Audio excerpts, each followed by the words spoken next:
Hola a todos los suscriptores y simpatizantes de ADEC TV. Nos volvemos a ver en esta fecha del año que es señalada y que conmemora para aquellos que son creyentes pues el nacimiento del Salvador. Pero bueno, me he planteado que sería necesario de alguna manera bucear en los antecedentes y en el origen de estas tradiciones navideñas y vamos a comenzar por lo que es el solsticio de invierno.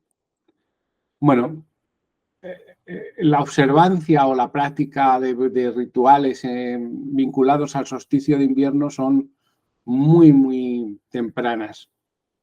Cierto es que las fuentes no nos permiten hacer una datación exacta, pero bueno, se centran en temas, todas estas tradiciones que son similares, incluyen pues la conquista de la oscuridad por la luz, la renovación, la nueva vida, el renacimiento, es decir, cuestiones primarias y atávicas que son comunes prácticamente en todo el planeta. Bueno, está claro que estamos en una época en donde el solsticio de invierno marca el día más corto del año y la noche más larga. Sin embargo, a partir de aquí, la oscuridad va a dar paso a la luz y esa noche también se va a contraer. Es evidente el simbolismo y es evidente que el hombre ha estado muy atento a estos ciclos. En el hemisferio norte, que es donde estoy yo, en España, pues este solsticio de invierno cae en diciembre y en el hemisferio sur, donde están muchos ustedes, pues cae en junio. Hay un término anglosajón que es midwinter, que está muy relacionado con la idea del renacimiento tanto del sol como del nuevo año. El movimiento del sol en el cielo en general ha sido observado por la humanidad durante mucho tiempo, al igual que el movimiento de los astros. Y está muy vinculado a los cultivos y a la agricultura. Es decir, cuando las sociedades ya se hacen agrícolas, encontramos esta observación mucho más precisa. El concepto de renacimiento pues, va a inspirar las prácticas festivas, es decir, la celebración. Dar la bienvenida al sol era también dar la bienvenida a un dios. Y el concepto de este renacimiento va a inspirar una práctica muy curiosa que es la inversión de roles. Es decir, muchas veces se dice lo que está arriba está abajo. Bueno, socialmente había una especie de intercambio o cuando menos una equiparación. Bueno,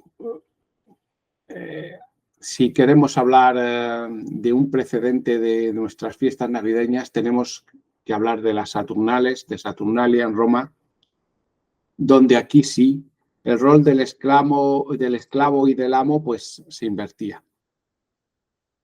También había habido un precedente de algo similar en las civilizaciones mesopotámicas.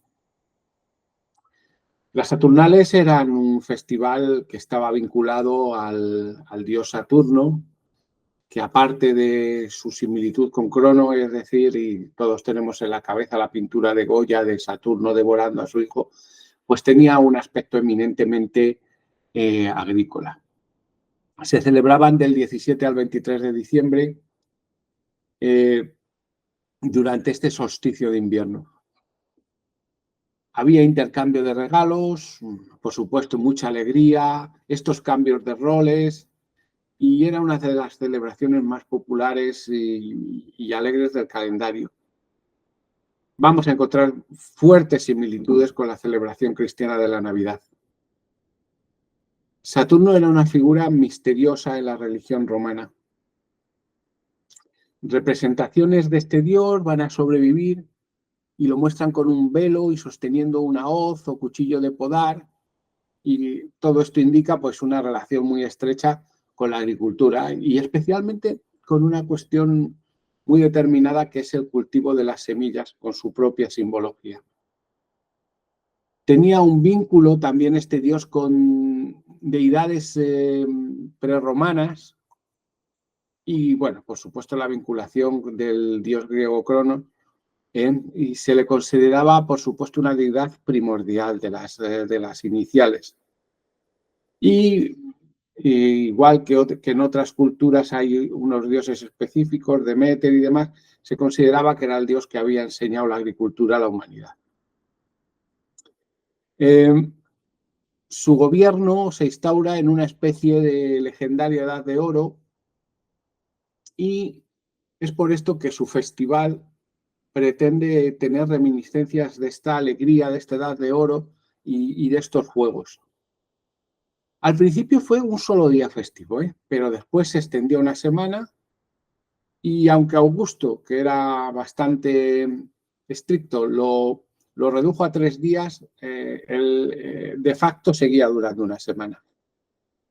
Durante estas Saturnalias, un rey elegido al azar supervisaba las festividades, por supuesto era un rey elegido entre los plebeyos y tenía ciertos permisos para ser, digamos, travieso. Los esclavos tenían unos derechos similares a los libertos y podían apostar, emborracharse en público y romper con las normas de vestimenta habituales. Los dueños se ponían unos sombreros de esclavos liberados y servían a sus esclavos, ¿no? Comían juntos en la misma habitación y todo esto también tenía una función, que era una especie de válvula para aligerar pues esta vida tan dura que tenían estas personas y dar una apariencia o una posibilidad de ser otra cosa de lo que uno era en la vida social. El final de estas celebraciones se marcaba con la compra y entrega de velas, dulces como higos, gelatinas y unas pequeñas figuritas de terracota que se llamaban sigilas. Y se vendían en un mercado que, como no, su nombre era Sigilaria. Bueno, este mercado dio nombre también a una de las últimas festividades y era también una tradición que las personas dieran dinero a sus esclavos para que pudieran comprar estas baratijas que había por allí. Saltamos ahora al origen nórdico de algunas de las tradiciones que tenemos en la Navidad. Bueno, hay bastantes tradiciones influenciadas por las creencias y mitologías germánicas. Los orígenes de los días de la semana, está claro que hay algún relato muy bonito de Borges, una conferencia muy bonita, donde habla de esto, de Wednesday como el día de Wotan, de Thursday como el día de Thor, y bueno, básicamente ya vemos ahí una influencia, pero digamos que esta no está constreñida a la Navidad. Sin embargo, hay otra celebración que es la del Yuletide, de antiguos pueblos germánicos, que tiene una gran influencia en la Navidad. Estaban vinculadas al solsticio de invierno, por supuesto, y era una de las 4 festividades solares más importantes. Se creía que era el nacimiento del nuevo dios del sol para el año siguiente. Yule implicaba decorar un árbol al aire libre, cantar canciones e intercambiar regalos. Vemos cómo hay cosas en común que van a llegar prácticamente hasta nuestros días. Los árboles siempre han sido muy importantes para los pueblos nórdicos y en esta tradición son importantísimos. Nuestro árbol de Navidad es un árbol decorado, pues como el de estas fiestas, ¿no? Bueno, un tronco de Yule, un tronco de este árbol especial y una hoguera simbolizaban el renacimiento de la luz y nuevos comienzos. Esta hoguera a veces se hacía con un remedo de macho cabrío que se quemaba y que, bueno, puede tener también diversas simbologías. Esto del simbolismo pasa una cosa, no hay una interpretación única. En este caso estamos viendo lo de la Navidad y es una cosa más uniforme, pero normalmente los símbolos son muy socorridos. Podemos encontrar diversas interpretaciones del mismo símbolo, sobre todo los símbolos asociados a catedrales, a figuras, a estatuarios y todo esto, ¿no? Bueno, pues también había una quema en este Yule de una rueda solar que no era ni más ni menos que unas ramas, una rueda hecha con muérdago, que además va a tener una segunda significación. Se ponía esta misma rueda en el centro de la habitación y ya veremos después de dónde viene la tradición de besarse bajo esta rueda. Pero antes vamos a pasar por otra tradición que era la de contar historias de fantasmas, que es también una tradición nórdica y que se hacía un poco con la intención de prevenir y de espantar malos augurios. Y ahora nos viene a todos a la cabeza el cuento de A Christmas Carol, una historia de Navidad o un villancico de Navidad, donde Ebenezer Scrooge es el malvado que va a sufrir la visita de los fantasmas de las Navidades pasadas, de las Navidades presentes y de las Navidades del futuro, y su corazón pues va a sufrir una transformación, digamos que ante el horror de ver en qué se iba a convertir, ¿no? El vuelo de Odín en su carro con su sabiduría durante 12 días es lo que va a acotar la tradición de los 12 días de Navidad. Asimismo, esta entrega de sabiduría y de presentes es lo que va a transformarse en la entrega de regalos. Y lo que va también a configurar la figura de San Nicolás y de Papá Noel. Hay otra curiosa tradición de no lavar la ropa entre el día del solsticio de invierno y entre el solsticio de invierno y el 2 de enero, porque eso enojaba a Odín y también de alguna manera espantaba al diablo.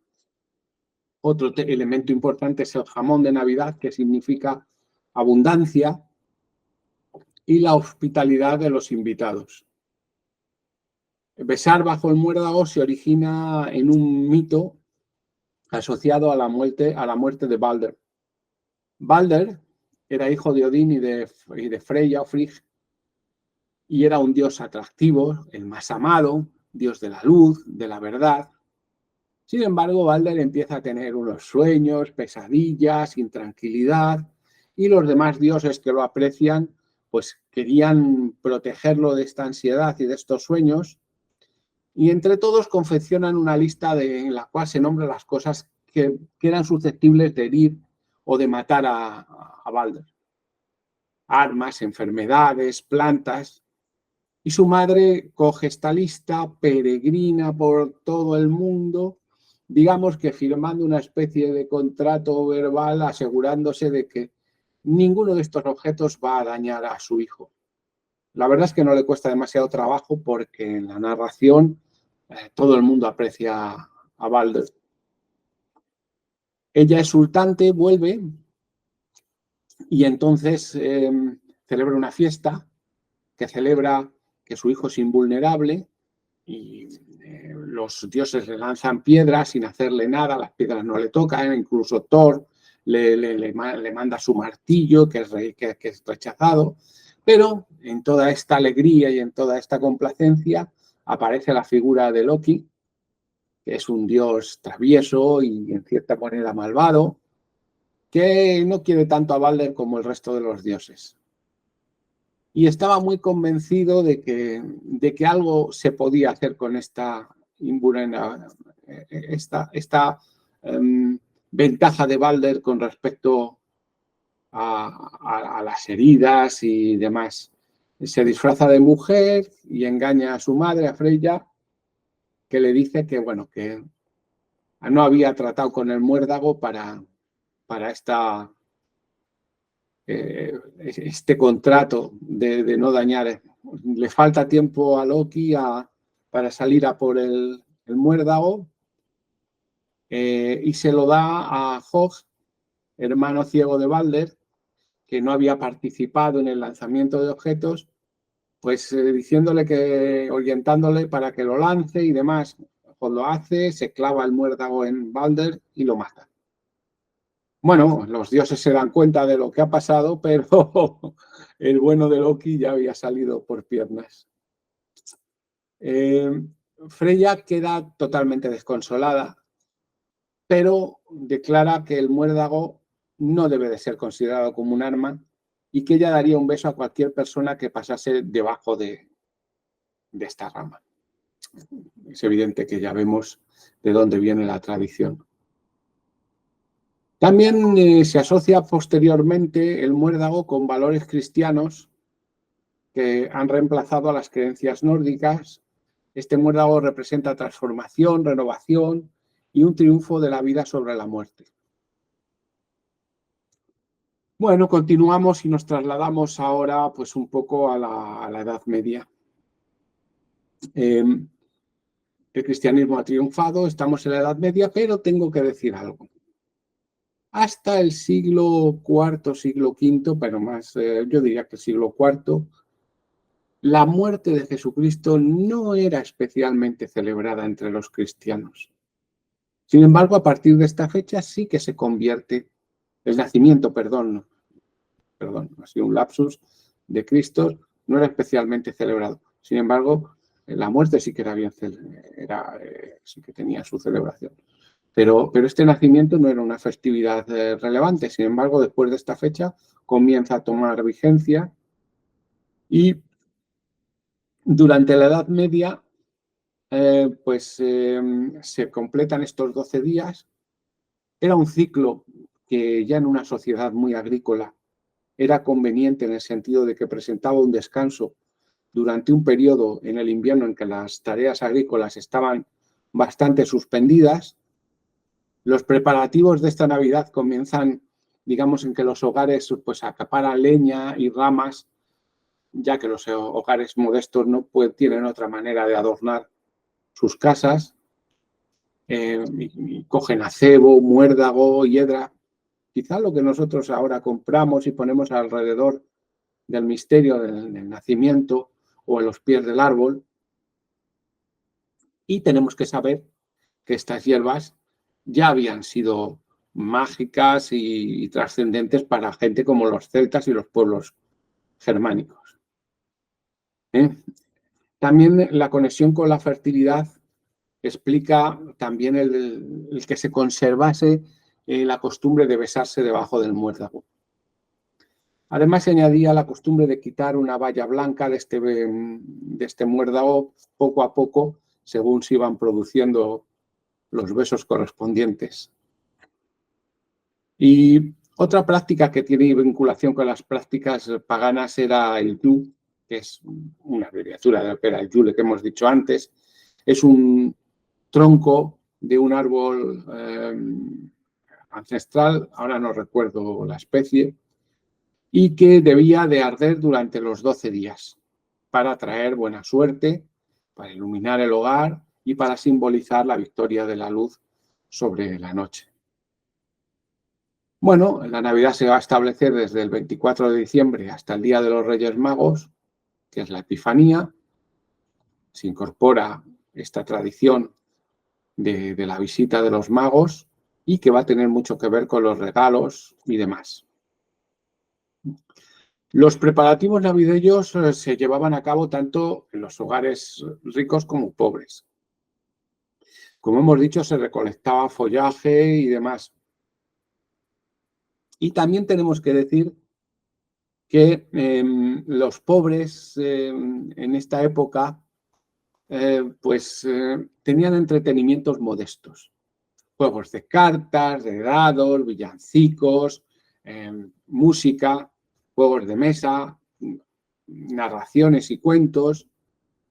Y una persona, tal como en las Saturnales, era elegida rey de la fiesta si encontraba un haba en el pan o la torta especial.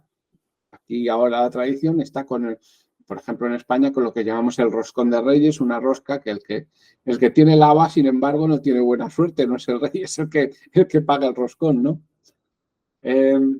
Las iglesias y los gremios también ofrecían entretenimientos públicos, ¿no? Y gratuitos, marionetas, pantomimas, desfiles, actores enmascarados, incluso pequeñas compañías de artistas que iban casa sobre casa, pues haciendo pequeñas representaciones. Es otra tradición que ha llegado hasta ahora y que quizá ahora se ha perdido un poco, era ayudar a los menesterosos, a los menos afortunados. Se daban las sobras de estos banquetes, sean pobres o sean de ricos, e incluso había una costumbre de sentar a la mesa a estos menesterosos. La comida de los siervos incluía pues nueces, naranjas, pasteles, frutas, higos, dátiles, para beber vino dulce o especiado, sidra, cerveza.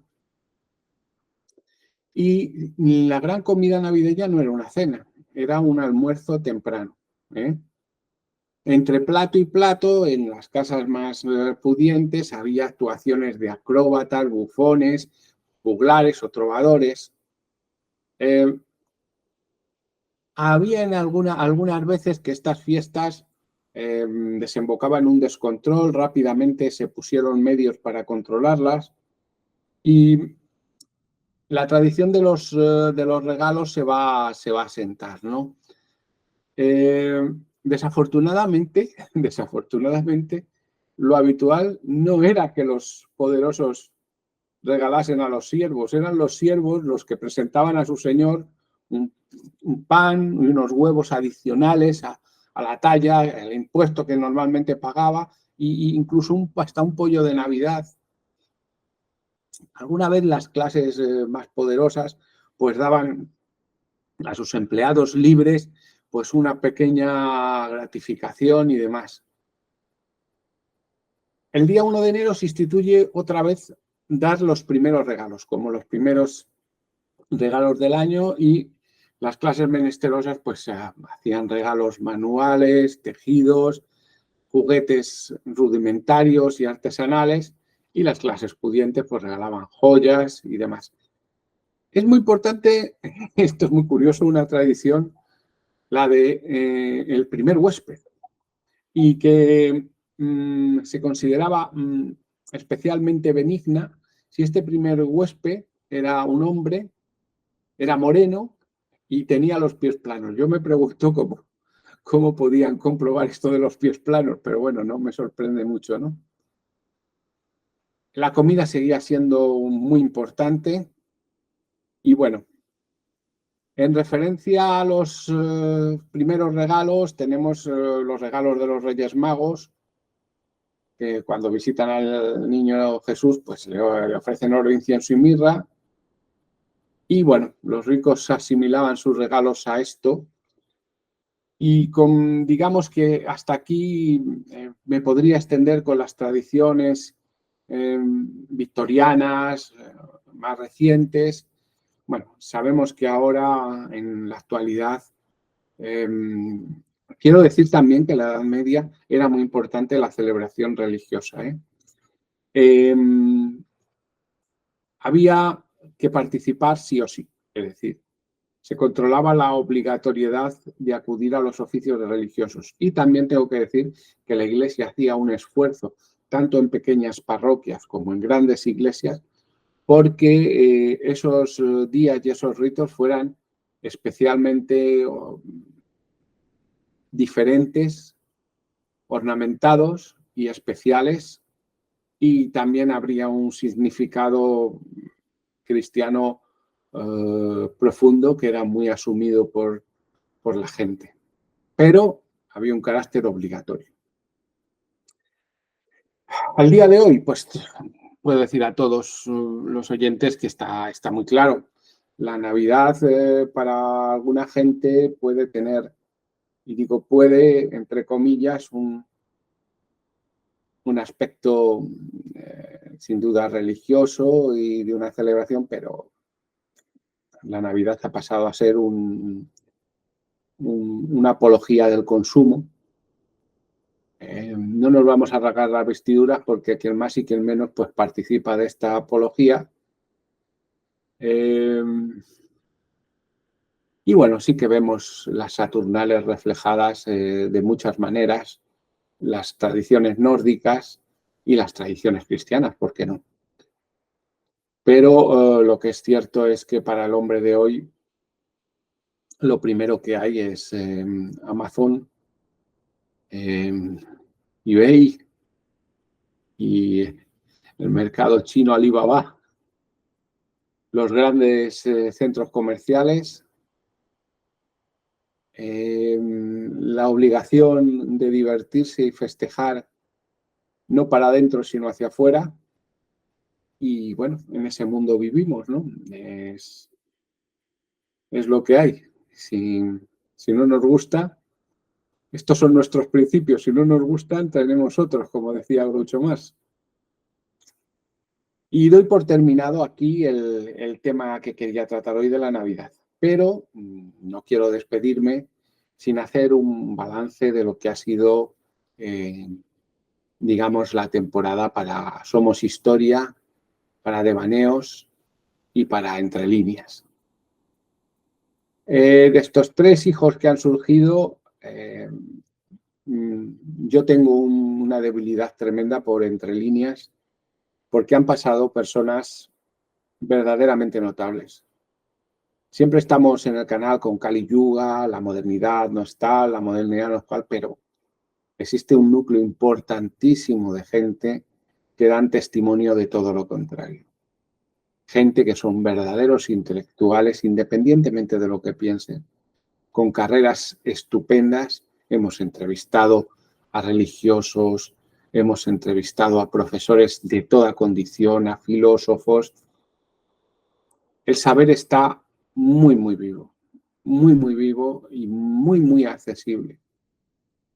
La culpa de no disfrutar de ese saber es una responsabilidad única y exclusivamente nuestra. Es muy fácil, lo más fácil es tirar piedras contra los tiempos presentes. Pero nadie contesta cuáles son los tiempos que fueron mejores. No, es que algo se perdió en la Edad Media, lo suprarracional.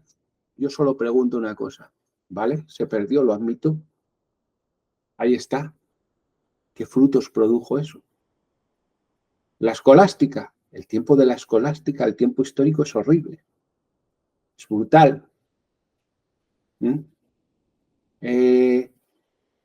La época dorada de Grecia fue para muy poca gente, exceptuaba solo los hombres libres, propietarios.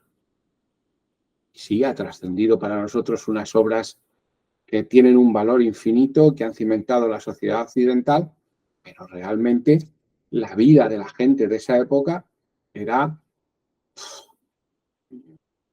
absolutamente miserable. Vivimos en una época que tiene todos los defectos del mundo, pero también tenemos que ser conscientes de que nuestra responsabilidad es vivir en. Si nuestra única responsabilidad es la crítica, lo tenemos muy fácil. Ya lo tenemos claro. Todo esto es muy malo, el Kali Yuga, y se va a derrumbar todo. Habrá que hacer algo más, ¿no?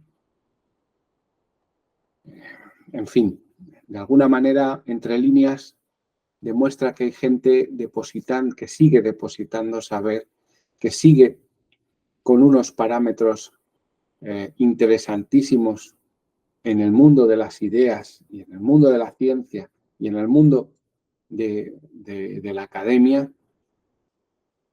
Y bueno, también en Somos Historia hemos creado un repositorio donde, aunque solo fuese por los esquemas conceptuales, los guiones y las épocas que hemos repasado, con multitud de cosas que creo que no se conocen habitualmente, también merece la pena. Y por último, estos devaneos, pues, que son una invitación a que cada uno piense, disienta y exponga sus pareceres, y que han conformado un año que para mí ha sido muy grato, tanto en la relación con los compañeros de ADEP como en la relación con los suscriptores, que han sido de una amabilidad extrema. Por supuesto, no me quiero olvidar de 2 programas nuevos, que son Verso a Verso, excelente programa, con una profundidad y un acercamiento a la poesía que es notable, y Escenarios, que es un esfuerzo muy, muy serio, con una parquedad de medios notable. La asociación ha apostado, a mi juicio, quizá a lo mejor no es lo que un medio como YouTube demanda, pero nunca ha pretendido la asociación ser un éxito de audiencia, sino ofrecer un servicio determinado a todos los suscriptores. No quiero alargarme más. Les deseo a todos una muy feliz Navidad, un próspero año nuevo y cuidado con lo que desean, no sea que se cumpla. Un saludo a todos y nos vemos pronto.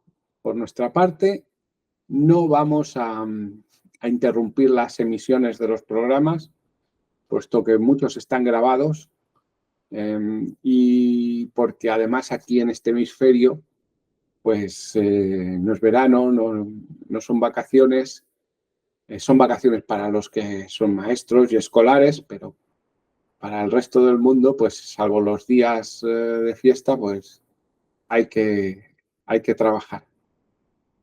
Lo dicho, felices fiestas a todos y que pasen unas Navidades excelentes en compañía de sus familias o de quien buenamente puedan. Nos vemos.